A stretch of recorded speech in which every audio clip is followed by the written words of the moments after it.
इसलिए तलवार टूटी अश्व घायल, कोहरे डूबी दिशाएं, कौन दुश्मन कौन अपने लोग, सब कुछ धुंध धूमिल, किंतु कायम युद्ध का संकल्प है अपना अभी भी, क्योंकि है सपना अभी भी। धर्मवीर भारती की ये कालजयी पंक्तियां हैं, क्योंकि है सपना अभी भी। ये इसी नाम से उनकी जो पुस्तक कविता संग्रह है उसमें शामिल है। आज इस कविता को बुक कैफे के एक दिन एक किताब में पढ़ने की वजह यह है कि साहित्य तक पर मैं जिस पुस्तक के साथ उपस्थित हूँ जयप्रकाश पांडे, वह है धर्मवीर भारती धर्मयुग के झरोखे से। प्रेम जन्मेजय इसके संपादक हैं। प्रेम जन्मेजय की पहचान जाने माने व्यंगकार की है।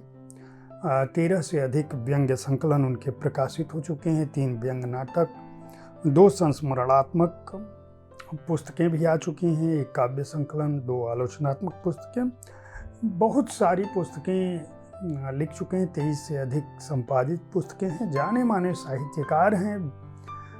व्यंग यात्रा नामक पत्रिका के माध्यम से व्यंग की लौ जलाए हुए हैं। लेकिन धर्मवीर भारती धर्मयुग के झरोखे से पुस्तक एक संपादक के रूप में, खासकर उस संपादक के रूप में जिसने प्रशिक्षु उप संपादक के रूप में धर्मवीर भारती जैसे कालजयी साहित्यकार, रचनाकार के साथ काम किया, उस पर एक बेहतरीन पुस्तक उन्होंने लाई है।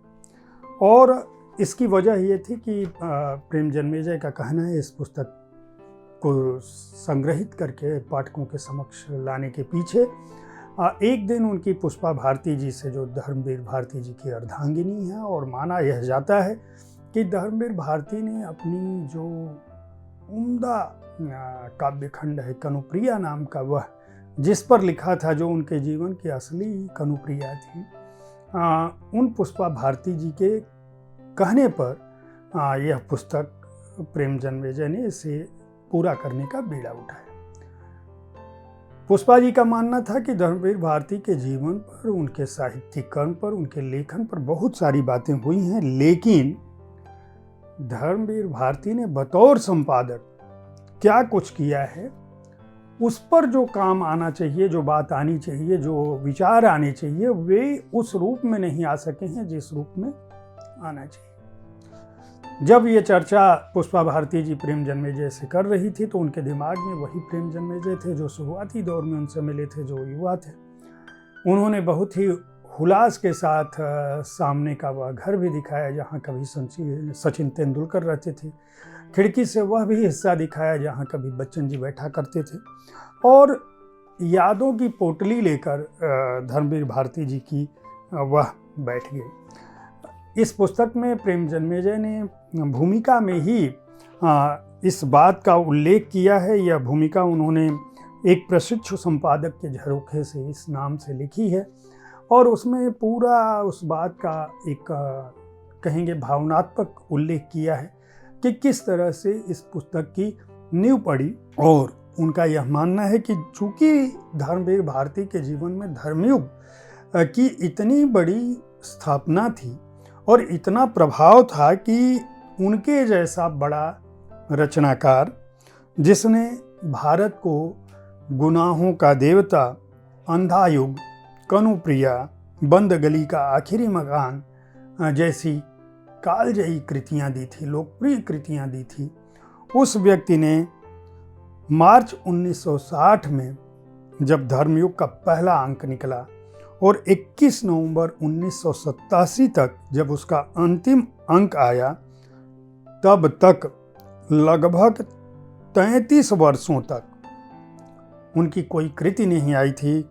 1993 में उनका कविता संग्रह सपना अभी भी आया, जिसकी मैंने पंक्तियां सुनाई आपको। इस कविता संग्रह पर उनको व्यास सम्मान मिला था और मैं उस घटना का प्रत्यक्ष गवाह था कि मंच से मैंने यह कविता धर्मवीर भारती जी और कुंवर नारायण को एक साथ पुरस्कार मिला था और दिल्ली में मैंने देखा था।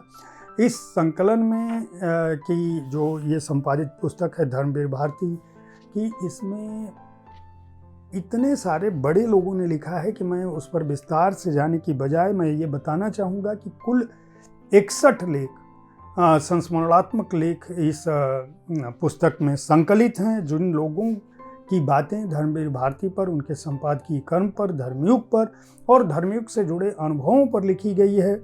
वह हिंदी साहित्य का एक जाज्वल्यमान युग रहा है और लोगों के अनुभव, जिनमें बड़े से बड़ा साहित्यकार और नए से नए लेखक भी शामिल हैं। मैं केवल उन लेखकों का उल्लेख करूंगा जिनकी लेख इसमें शामिल हैं। उनमें अमृतलाल नागर, विष्णुकांत शास्त्री, शरद जोशी, जो अतीत के कुछ पन्ने खंड में हैं। आज के समय में मैं ममता कालिया, सुदर्शना द्विवेदी, पुष्पा भारती, विश्वनाथ सचदेव, कमल किशोर गोयनका, चित्रा मुद्गल, शीला झुनझुनवाला, आबिद सुरती, गोपाल चतुर्वेदी, सूर्यवाला, उषा किरण खान, रीता शुक्ल, प्रकाश मनु, बलराम, त्रिलोकदीप, दामोदर खड़से, हरीश पाठक, प्रताप सहगल, दिविक रमेश, धीरेन्द्र अस्थाना, ज्ञान चतुर्वेदी, प्रेम जन्मेजय का भी लेख है, अशोक चक्रधर, तेजेंद्र शर्मा, सुधा अरोड़ा, मनमोहन सरल, सुरेश ऋतुपर्ण, सूर्यकांत नागर, प्रदीप पंत, हरीश नवल, राजेश बादल, रामदेव धुरंधर, सुरेश उनियाल, यश मालवी, सुरेश कांत, संजीव निगम, राजशेखर व्यास, सुरेंद्र सुकुमार, चित्रा देसाई, गिरीश पंकज देव, मणि पांडे, श्रीकांत चौधरी, विभा रानी, कविता, श्याम सखा श्याम, विवेक सिंह, करुणाशंकर उपाध्याय, अनीता गोपेश, सुरेश शर्मा, संतोष श्रीवास्तव, गंगा शरण सिंह, राज हीरामन, सुभाष नीरव, कमलेश भारतीय, तिलकेंद्र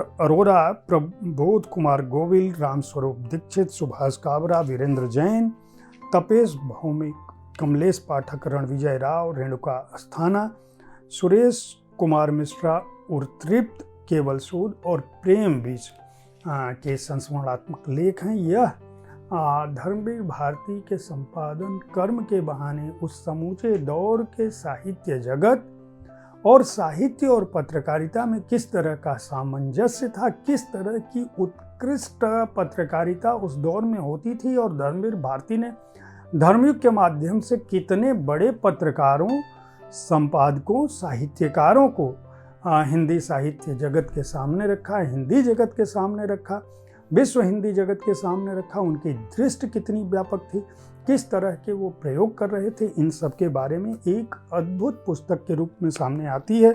प्रेम जन्मेजय और प्रलेख प्रकाशन को इस बात के लिए धन्यवाद दिया जाना चाहिए और पुष्पा भारती जी का भी आभार कि उनकी दृष्टि इस ओर पड़ी कि धर्मवीर भारती जी के संपादक कर्म और धर्मयुग के उस दौर को लोगों के सामने इस पुस्तक को रखवाने की प्रेरणा उन्होंने दी।